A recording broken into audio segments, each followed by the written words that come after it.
মেদিনীপুর মেডিকেলে মৃত সদ্যমা মামনি রুই দাসের পরিবারকে 50 লক্ষ টাকা আর্থিক সাহায্য ও স্থায়ী চাকরির দাবি বিরোধী দলনেতা শুভেন্দু অধিকারীর।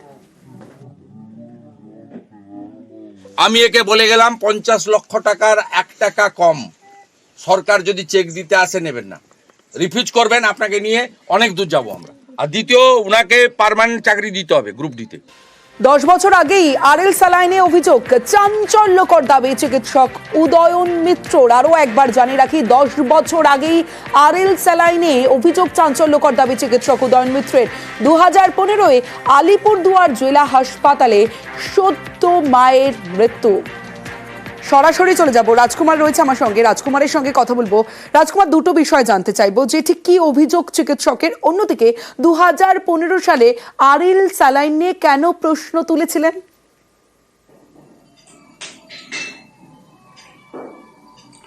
দেখো তমশ্রী, অত্যন্ত চাঞ্চল্যকর অভিযোগ যে এই যে আলিপুরদুয়ার জেলা সদর হাসপাতালে যে তৎকালীন চিকিৎসক উদয়ন মিত্র কিন্তু এই ঘটনা প্রকাশ্যে এনেছেন। তার অভিযোগ যে তিনি 2015 সালেই এই অভিযোগ করেছিলেন, যখন দেখা যায় যে জেলা সদর হাসপাতালে বেশ কিছু মা যাদের সিজার করার পর তাদের মৃত্যু হচ্ছে, এবং এই মৃত্যুর কেন হচ্ছে সেটা চিকিৎসকরা খতিয়ে দেখেন, এবং খতিয়ে দেখে তাদের সন্দেহ হয় যে এই যে স্যালাইন এবং যে মেডিসিনগুলো দেওয়া হচ্ছে সেগুলোর কারণে এই মৃত্যু হতে পারে।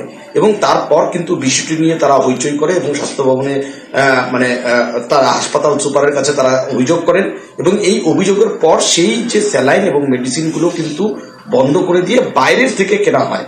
এবং বাইরের থেকে কেনার পর দেখা যায় যে সেই যে মৃত্যু, যেটা লক্ষ্য করা যাচ্ছিল যে মায়েদের পরপর মৃত্যু হচ্ছে, সেই মৃত্যু কিন্তু বন্ধ হয় এবং মৃত্যু অনেকটাই কমে যায়। কিন্তু আচমকায় এই যে বাইরে থেকে স্যালাইন এবং ওষুধ কেনার যে সেটা বন্ধ করে দেওয়া হয়।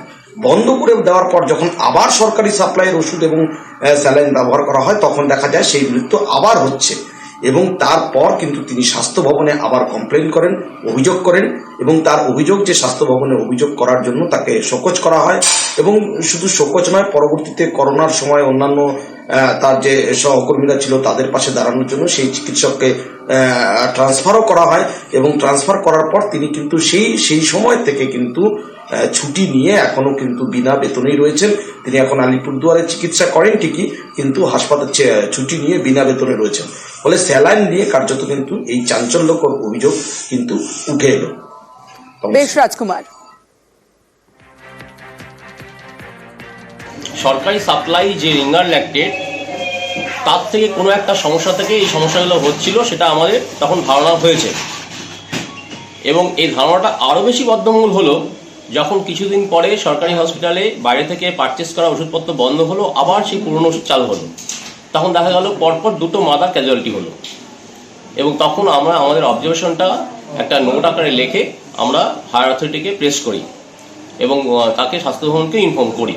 তারপরে দেখা গেল যে স্বাস্থ্য ভবন সেভাবে কোনো ব্যাপারটা পাত্তা দেয়নি, এবং তখন আমরা বাধ্য হয়ে যেটা করেছি, রিঙ্গার ল্যাকটেডের বদলে নর্মাল স্যালাইন হিসাবে ফ্লুইডটা চালু করেছি।